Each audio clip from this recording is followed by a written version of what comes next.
On the evening of February 9, 2004, on a remote, snow-covered road in New Hampshire, a car came to a stop on the side of the road. The headlights went dark. The engine fell silent.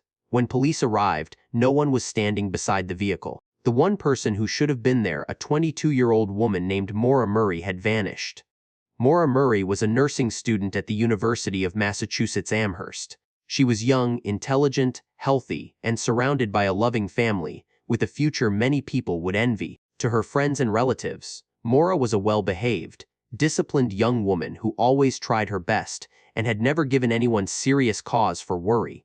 No one imagined that her name would become tied to one of the most mysterious disappearances in American history. Yet in the span of a single winter evening, Maura left campus and drove more than 160 kilometers north. There was no clear explanation, no farewell. No one knew exactly where she was going or why she chose that desolate road on such a cold, snowy night. When the accident happened, Maura was still seen. She refused help. She said she had already called for roadside assistance.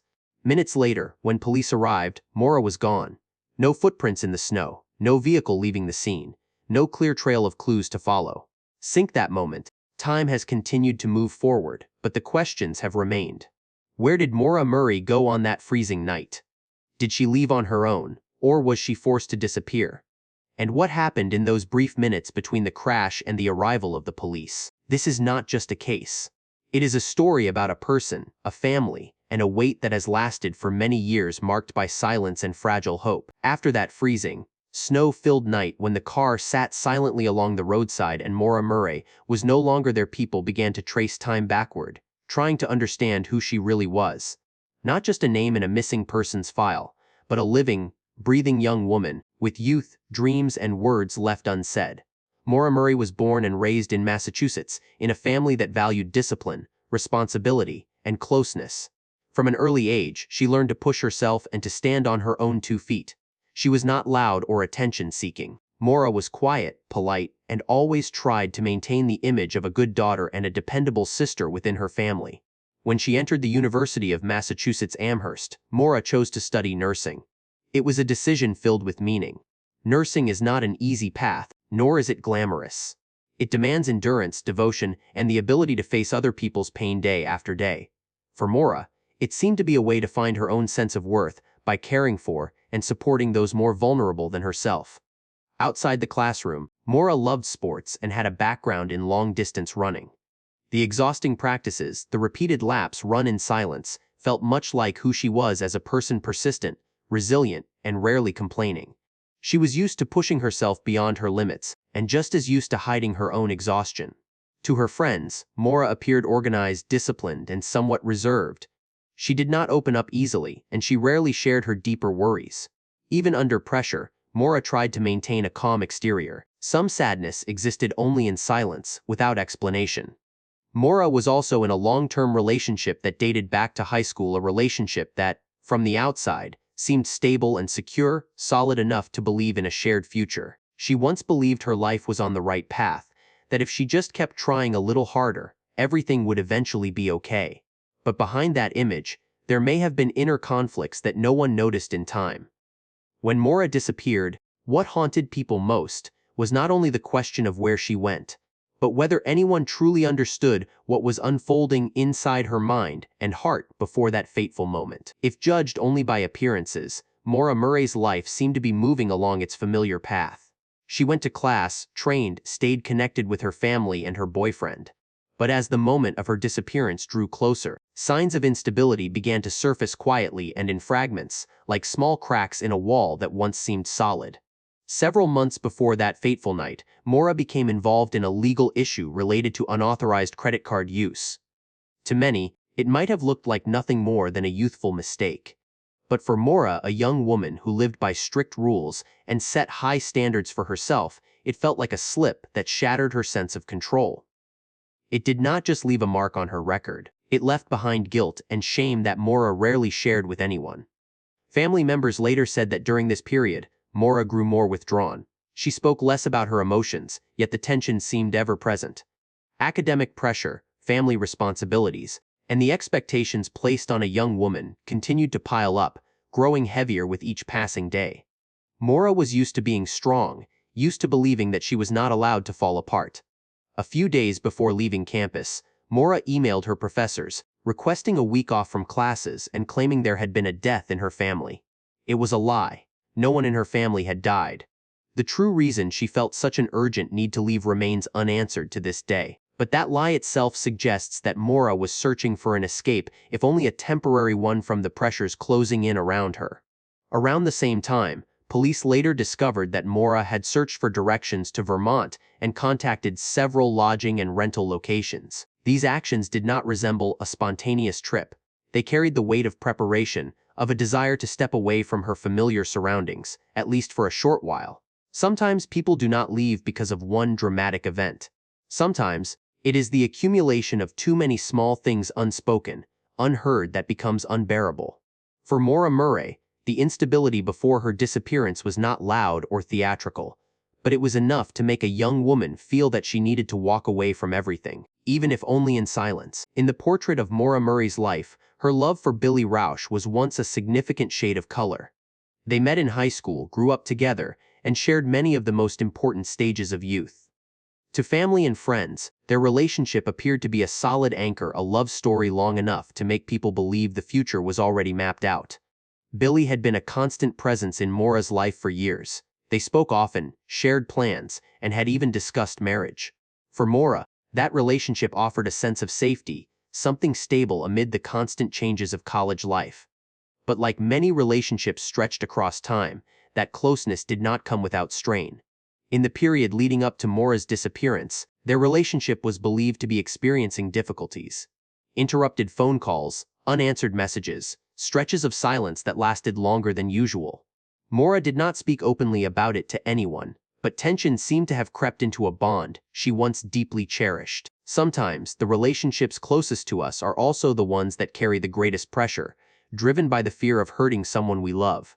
On the day Maura left campus, the last person she contacted was Billy. She left short messages, promising to call back, but according to Billy later, her voice in those voicemails no longer sounded calm. There was something caught in it, uncertain, restrained, as if Maura were struggling to hold on to her final sense of composure. After Maura disappeared, Billy rushed to New Hampshire. During that journey, he turned off his phone. When he turned it back on, he received a strange voicemail, believed to contain the sound of Maura sobbing. The call was made using a calling card from the American Red Cross. To this day, the content of that call remains controversial, as no one can say with certainty what truly happened in that moment. The love between Maura and Billy, once simply a story of youth, became inseparable from the case itself. It raises not only questions about their relationship, but also a deeper, lingering ache. When Maura left on that freezing, snow-filled night, was she running from something, or was she simply too exhausted to continue carrying the role of someone who always had to be strong, both in love and in life? 24 hours before Maura Murray disappeared, everything still looked like an ordinary day. No one saw signs of a farewell, or a decision that would alter the course of her life. But when those small fragments of time are pieced together, a different rhythm begins to emerge, slower, heavier, as if Maura were preparing to leave something she could not yet put into words. In the early morning hours of February 9, 2004, while the campus was still quiet, Maura used her personal computer to search for directions to Vermont. She looked up routes to the Berkshires and to Burlington, places far removed from her familiar routine. This was not the behavior of a spontaneous trip. It suggested deliberation, even if only over a brief span of time. Later that morning, Maura still appeared on campus, but inside, a decision seemed to have taken shape. She emailed her professors, requesting a week off from classes and claiming there had been a death in her family. The lie was written neatly and politely, in keeping with Maura's habit of keeping everything within bounds. Yet behind those few lines was a void one no one knew how she intended to fill. In the early afternoon, Maura began making phone calls. She contacted a rental property where her family had once stayed during a vacation. The call lasted several minutes, but it ended in rejection. There was no place for her there. A few hours later, she called a lodging referral service in Stowe, Vermont. That conversation went on longer, as if Maura were searching for a stopping point, a place far enough away to temporarily disappear from the pressures closing in around her. During that same period, Maura also called Billy. She left short messages, promising to talk later. Her voice in those voicemails was not panicked, But it was no longer light. It carried the weariness of someone who had thought too much, yet still had no answers. As evening approached, Maura left her dorm room. She took clothing, books, and personal belongings enough for a short trip. Her room was left in a strangely telling state. Items were packed into boxes, pictures removed from the walls, as if she were preparing for a change, though no one knew whether it was meant to be temporary or permanent. No one saw Maura off. There was no goodbye. Only a car pulling away on a winter afternoon, leaving behind the university where she had spent her life. Maura Murray's final 24 hours passed in silence, but it was that very silence that led her to a snow-covered road in New Hampshire, where every trace of her would begin to fade. When Maura Murray left the university campus, darkness was already beginning to fall. Winter in the northeastern United States arrives early and brings with it a biting cold. Maura's car rolled forward in silence, carrying a young woman and thoughts no one else could hear. The road ahead stretched on, empty and isolating, as if gradually pulling her away from the familiar world she had just left behind. Route 112 in New Hampshire is not a busy road. Even during the day, it is quiet. At night, that quiet becomes heavy. Bare trees line both sides, snow lies thick on the ground, and the few scattered lights cast a cold glow across the white landscape. Cell phone service in this area is weak, with stretches where there is no signal at all. It is not a place for impulsive decisions, nor for a troubled state of mind. Maura drove through the darkness, with only the hum of the engine and the sweep of headlights cutting through the night. No one knows what she was thinking in those moments. It may have been the exhaustion of days weighed down by pressure. It may have been the urge to escape questions with no answers. Or it may simply have been the desire to be alone long enough to breathe again. The temperature continued to drop. Snow made the roads slick and unpredictable. In an older car, control became harder to maintain. Every curve, every unlit stretch of road carried a quiet risk. Yet Maura kept driving, as if she believed that if she just went a little farther, things might feel easier. There was no one with her on that journey, no voice beside her to offer reassurance. Just a young woman in the depths of a winter night, carrying thoughts she had not yet put into words. The drive along Route 112 was not only a physical journey, it felt like a blurred boundary between the life Maura had lived and whatever awaited her ahead. And it was on that cold, lonely road, in a moment no one witnessed, that Maura Murray's fate began to turn in a direction that, even today, no one has been able to fully trace. A little after 7:00 p.m. on February 9, 2004, the stillness along Route 112 was broken by a sharp, hollow sound. Maura Murray's Saturn lost control, slid out of its lane, and crashed into a snowbank and a tree along the roadside. The impact was not severe, but it was enough to leave the car unable to continue. The left headlight shattered. The vehicle came to rest at an angle, motionless, a full stop in the middle of a freezing winter night. Minutes later, headlights from a school bus appeared. Behind the wheel was Butch Atwood, a local bus driver heading back to the depot. He saw a young woman standing beside the crashed car. She was not bleeding and showed no obvious signs of serious injury, but she was clearly shivering from the cold. In that brief moment, two strangers exchanged a few simple words, details that would later be analyzed for years. Butch offered help and asked whether she needed him to call the police. The young woman refused. Her voice was not panicked, but it was firm. She said she had already called for roadside assistance. This struck Butch as strange. He knew the area well and understood that cell phone service there was extremely limited. Still, he respected her decision and drove away, carrying with him an uneasy feeling he could not shake. Around the same time, a woman who lived near the scene called police to report the accident. In her initial statement, she said she saw a man smoking inside the car. Later, her account changed. She said she had only seen a red glow coming from inside, possibly light from a cell phone. Two different descriptions, both drawn from a fleeting moment. When Butch Atwood arrived home, his sense of unease lingered. He decided to call the police himself, despite the young woman's insistence that help was not needed. That call was placed at approximately 7:43 p.m. By the time he made the call, Butch could no longer see the crashed car, but he recalled that several vehicles had passed along the road before law enforcement arrived. Those individuals, the bus driver, the local woman, the passing motorists, became witnesses to a very brief moment in time. None of them knew they had been so close to the center of a disappearance that would haunt the United States for decades. During that fragile window, Maura Murray was still seen. But from that point on, she began to slip beyond everyone's sight, leaving behind incomplete accounts and a silence that has endured to this day. When police arrived at the scene at approximately 7:46 p.m., the first thing they saw was the Saturn still sitting there cold and alone along the roadside. But the driver was gone. Maura Murray had vanished. No one stood beside the car. No one waved for help. There was no explanation waiting for them. The time between the last confirmed sighting of Maura and the arrival of police was only 9 minutes. Just 9 brief minutes, yet they became the largest void in the entire case.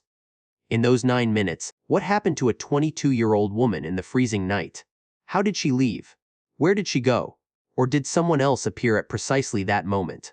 The scene offered police very few answers. Snow lay thick on the ground, yet there were no footprints leading away from the area. There were no signs of another vehicle, no evidence of a struggle. Everything was unnaturally quiet, as if Maura had dissolved into the cold winter air. Another witness later claimed she had seen an SUV resembling a police vehicle parked near the scene earlier than the time listed in official logs. This account conflicted with law enforcement records, which showed officers arriving several minutes later. That small discrepancy in timing opened yet another layer of suspicion, making an already blurred picture even harder to grasp. Under the beam of police flashlights, Maura's car appeared like a silent witness. It told the story of a crash, but it could not tell what happened afterward. Those 9 minutes passed without leaving footprints, without leaving sound, leaving behind only a cold, empty gap that, to this day, no one has been able to fill. With Maura Murray no longer at the scene, the car became the only place that still held traces of her. Police began examining every small detail inside and around the Saturn, as if hoping those silent objects could speak for the woman who had disappeared. Inside the vehicle, they found red stains on surfaces and in the surrounding snow that appeared to be wine rather than blood. In the back seat, a dented box of Franzia wine sat motionless, along with an empty beer bottle. These details led many to picture a young woman trying to release pressure in a very human way, tired, confused, wanting to forget everything, even if only for a moment. There were also ordinary, everyday items: gloves, makeup, diamond jewelry, a book about hiking in the White Mountains. These belongings painted Maura as a whole, living person, not someone preparing to vanish forever. She carried things tied to daily life, to plans not yet completed. But what made the scene feel heaviest were the things that were not there. No cell phone, no debit card, no credit cards. The items that define a person's existence in the modern world had disappeared along with Maura. There were no recorded transactions after that night, not a single signal to follow. The car remained there, holding what Maura left behind and clearly revealing what she had taken with her. Each remaining object felt like a small question, and the missing items became the largest question of all. How did Maura leave the car? Did she deliberately take those things with her, or did someone else take everything, along with her very presence, on that freezing, snow-filled night? The following day, once Maura Murray's disappearance was confirmed, the official search began. In the harsh cold of a New Hampshire winter, police brought a tracking dog to the scene, hoping that a lingering scent might lead them to where Maura had gone. It was one of those moments when both her family and the search teams placed fragile hope in an animal's instincts, as if it might trace what human eyes could not see. The dog was given Maura's glove, left behind in the car, to scent. It began to move slowly but with purpose, heading east along the road. Every step it took made those following behind hold their breath. For nearly 100 meters, the scent remained strong. Hope flickered. It appeared that Maura had left the car on foot. Then suddenly, the dog stopped. The scent ended. It did not fade gradually, it vanished completely, as if Maura had dissolved into the air. In that moment, a heavy silence settled over the scene. For those present, it was the instant they realized the search would not be as straightforward as they had hoped. Based on law enforcement experience, a scent that ends so abruptly often points to a troubling possibility. Maura may have gotten into another vehicle at that location. If so, the encounter would have happened quickly and by chance, in the darkness and bitter cold. A decision made in mere seconds, yet powerful enough to change the course of a life forever. From the moment the scent trail ended, Maura Murray officially disappeared from every trace that could be followed. No deep woods, no hidden trail, no footprints leading farther away, only a quiet emptiness on the snow where hope was cut short, and where the central question of the case began to take shape more clearly than ever before. 3 months after the night Maura Murray disappeared, when the snow had melted and life was slowly returning to its familiar rhythm, a delayed account finally surfaced. A local construction contractor contacted police, carrying with him a memory that had continued to trouble him. He said that on that evening, sometime between 8:00 and 9:30 p.m. while driving home, he saw a young person walking very quickly along the road. The individual was wearing jeans, a dark jacket, and a light-colored hood pulled up. The stride was hurried, the head lowered, as if trying to avoid the gaze of passing cars in the night. The moment lasted only a few seconds. He did not stop. He did not turn his car around. He did not call the police simply because, at the time, he did not know that a young woman had vanished not far away. He was not even certain of the exact date until 3 months later, when he read news reports and pieced together the timeline, realizing that the person he saw that night might have been there on the very evening Maura disappeared. The distance between where he spotted the walker and the location of Maura's crashed car was several miles. If it truly was Maura, then that distance would have been covered in biting cold, in a state of confusion and exhaustion. But it is also possible that it was someone else entirely, a stranger unknowingly passing through the edges of a case that would haunt the United States for years. That late statement did not bring clear answers. It merely added another faint figure to a picture already filled with gaps. Yet sometimes, it is these delayed memories that weigh the heaviest, because they remind us that with just one different moment, one decision to stop, the story of Maura Murray might have taken a completely different path. As every trace at the scene slowly went cold, the search for Maura Murray entered a different phase, quieter, but far more painful. It was the stage where time no longer stood on the side of those still hoping. With each passing day, the chance of finding Maura alive grew a little more fragile. Police, volunteers, friends, and family searched the area around Rowan 12 again and again. Forests, stream banks, and stretches of deep snow were carefully combed through. But all they found was silence. No footprints, no belongings, no sign of how far Maura might have gone or how long she might have remained nearby. For the Murray family, especially Maura's father Fred, the pain came not only from his daughter's disappearance, but from the helplessness of being unable to do anything more than keep searching. Fred believed that Maura had been harmed by someone. That belief was not rooted in clear evidence, but in the instinct of a father, one who could not accept that his daughter would willingly vanish from the lives of those who loved her. Maura's mother chose to hold on to hope in a different way. She believed that somewhere, Maura was still alive. That hope was fragile, but it was the only thing that allowed her to wake up each day. The Murray family created information pages, continuously updating any lead, no matter how small. Every phone call, every email carried possibility, and with it, the risk of another disappointment. The prolonged search did not only drain physical strength, it wore down the spirit. For Maura's family, time did not heal the wound. It only deepened the longing and made the question of why feel heavier with each passing year. In their waiting, they were not searching for a miracle. They were searching for an answer, no matter how painful the truth might be. As the searches gradually faded into silence, Maura Murray's disappearance entered a different phase, the phase of theories. Each theory was a way for people to try to fill the void left by the absence of truth. Yet the more theories emerged, the farther the final answer seemed to drift. The first theory suggests that Maura chose to leave on her own, deciding to disappear in order to escape the pressures weighing heavily on her life. Signs such as planning a trip, taking important documents with her, and leaving behind her phone make this theory seem plausible. But for Maura's family, it is difficult to accept. They do not believe that a young woman so deeply connected to her family could remain silent for so many years. Another theory proposes that Maura suffered a fatal accident after leaving her car, possibly wandering into the woods and succumbing to the harsh weather. Yet the area has been searched repeatedly over the years, and not a single trace of Maura has been found. The complete absence of evidence leaves this explanation filled with doubt. There are also those who believe Maura got into another vehicle that night, perhaps accepting help from a stranger, or being misled by a moment of misplaced trust. If this is what happened, then the moment of her disappearance would have lasted only seconds.